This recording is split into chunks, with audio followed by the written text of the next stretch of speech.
dedicated to southern and eastern Kentucky. This is WYMT Mountain News at 5:30. Good evening, I'm Steve Hensley. Right now, lawyers and bankruptcy judge Frank Volk are trying to sort out who will take over Black Jewel Mines. It's been a process taking place in Charleston, West Virginia since 10 o'clock this morning. For the latest on the hearing, let's begin live with WYMT's Connor James in Charleston. Connor. Steve, there's quite a bit of information that we're going through right now. We heard this could possibly go into the early morning hours into tomorrow because of a deal disagreement. We're really not sure what will happen there. There has been approval for sales for several of the mines here in the east, along with assets, but some of the big lots, they have yet to be decided. First, let's go over what's been approved for sale. Now, just because the court approved it, they still need to go and review the company, and they have to file proper documentation.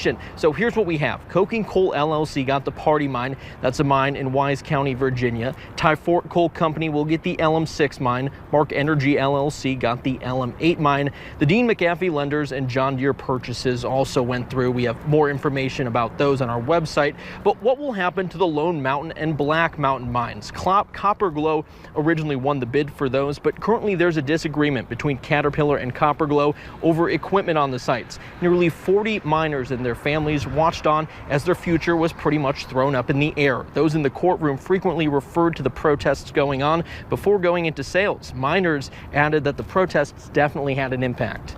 I don't believe it would have come about as quickly. I believe eventually there would have been some resolution to this, but it's very apparent that the protests have helped tremendously, especially in catapulting this to the national spotlight.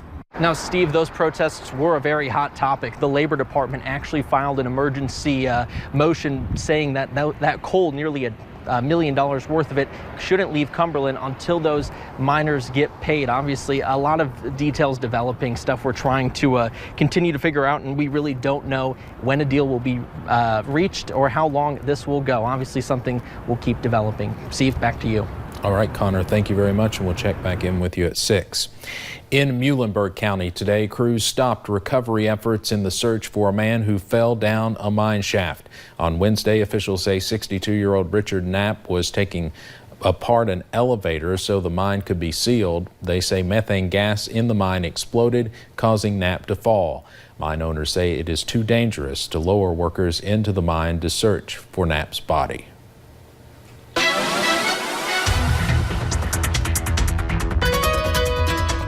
Well, it has just been a beautiful start to the work week. Good news is that continues tonight and a little bit into your Tuesday. Let's go ahead and take you to a few of those cameras. You'll notice Interstate 64 up into Moorhead. We've seen a few clouds here and there, but those drier conditions for sure. Even as we look over into Jackson right now, 85, few clouds, mostly sunny skies. Check out that dew point of 63. We're actually a little bit drier today, so starting to really feel like those mid 80s there. Checking out those temperatures across the mountains, those mid to upper 80s and 89 in Hazard, a little bit on the warmer side, 88 up into Ashland, 86 down into parts of Bell County, and even over into parts of Somerset as well. But check out those dew points, some of us into about those mid to upper 50s, lower 60s. So of course a little bit sticky, but really a lot better than those upper 60s to lower 70s that we've been so used to, it seems like, over the past few, or really all summer, really. Satellite and radar, though, you'll notice that we have been on the drier side today. That is the good news. But as we head into tomorrow, those rain chances increasing, but not until a little bit later. I'll have a look at that full forecast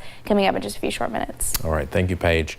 The online message board 8chan went dark after alleged El Paso, Texas shooter Patrick Crusius posted a manifesto on the site minutes before walking into a Walmart and opening fire. 22 people were killed in that attack, and less than 24 hours later, another shooter killed 9 people in Dayton, Ohio. President Trump has condemned the role of the internet in these mass shootings. CBS's Bofta Yimam is in Washington with more. The internet has provided a dangerous avenue to radicalize, disturb minds, and perform demented acts. President Trump partially blamed the internet after more than 30 people were killed in two mass shootings over the weekend in El Paso, Texas and Dayton, Ohio. The alleged El Paso shooter was linked to a 4-page manifesto on the online message board 8chan. Web security company Cloudflare pulled its services from 8chan, causing the site to go dark. 8chan moved on to alternative companies but continues to suffer outages. There will still be forums for folks who want to spread their hate and spread their malicious rhetoric. Other mass shooters this year, including the Christchurch, New Zealand gunman who killed 51 people, were also linked to 8chan. Psychologist Allison Howard says would-be active shooters feed off of online support. They're just posting to their audience. Getting rid of the messaging boards, making sure that there's no forum for this is the way to go. Some argue taking down the site is a tough call since it also could deprive law enforcement of tools to monitor criminals. It's a double-edged sword. We certainly want to know where they are, what they're doing, who's on them. But allowing them to remain active, of course, gives them an opportunity to proliferate. The FBI said in a statement, U.S.-based domestic violent extremists could become inspired by these and previous high-profile attacks to engage in similar acts of violence. The FBI asked the American public to report to law enforcement any suspicious activity that is observed either in person or online. Bofta Imam, CBS News, Washington. FBI studies show 27% of active shooters had significant online interaction. Investigators are still trying to determine what caused a pipeline explosion in Lincoln County last week. That blast killed one woman and has at least 10 families living in hotels. The NTSB is leading that investigation. It will likely be weeks before they release any details. There's still a lot of fear among those who live in the area, and emergency management officials say counseling services are being made available. In the meantime, all transmission lines that carry natural gas in the area have been turned off. All 3 pipelines are shut down. They're not pumping anything. So before they can be energized and gas sent back through them, those repairs are going to have to be made. Lincoln County's emergency management director says 5 homes still do not have electricity, but that electric suppliers were working today to restore power. A new report shows a bill meant to fix state pensions could end up causing more problems. Last month, lawmakers passed a bill to give quasi-governmental agencies relief from rising payroll costs, but the credit agency Moody's reports the new law pushes costs into the future. That's despite lawmakers' claims they wanted to stop kicking the can down the road. Moody's suggests the new law could hurt the state's credit rating and make it more expensive to borrow money. Republicans pushed the bill through during a special session. A WKYT investigation found a lot of truck drivers outraged over recent parking violations at the Williamsburg Walmart. R&R Management has put up signs at the Walmart saying truckers cannot park there overnight.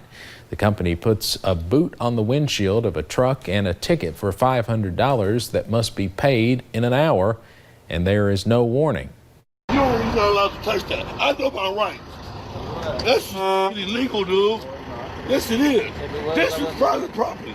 This don't belong to you. This don't belong to Walmart. All you supposed to do is knock on the door and tell us to leave. Now tonight at 11, find out why Walmart has changed its policy and who's cashing in on the tickets. The Appalachian Center for the Arts is preparing for opening night of its newest production. $1 Million Quartet tells the story of one special night shared by 4 musicians. Those musicians just happen to be Johnny Cash, Elvis Presley, Carl Perkins, and Jerry Lee Lewis when they gathered for one night with the owner of Sun Records. The App Show will recreate that night, bringing back songs from that time, as well as some authentic personal items that once belonged to members of the quartet. Organizers say it will be a family-friendly event in downtown Pikeville. It's multi-generational. Grandma and Grandpa will be like, yes, I love it. And the kids will want to jam out to Blue Suede Shoes as well. The show opens August 8th and will run through August 24th. Coming up on Mountain News at 5:30, meet an 11-year-old skateboarder setting her sights on next year's Tokyo Olympic Games. And we only have one more day of sunshine before those rain chances increase and continue throughout the work week as well. I'll have those details coming up in just a few short minutes.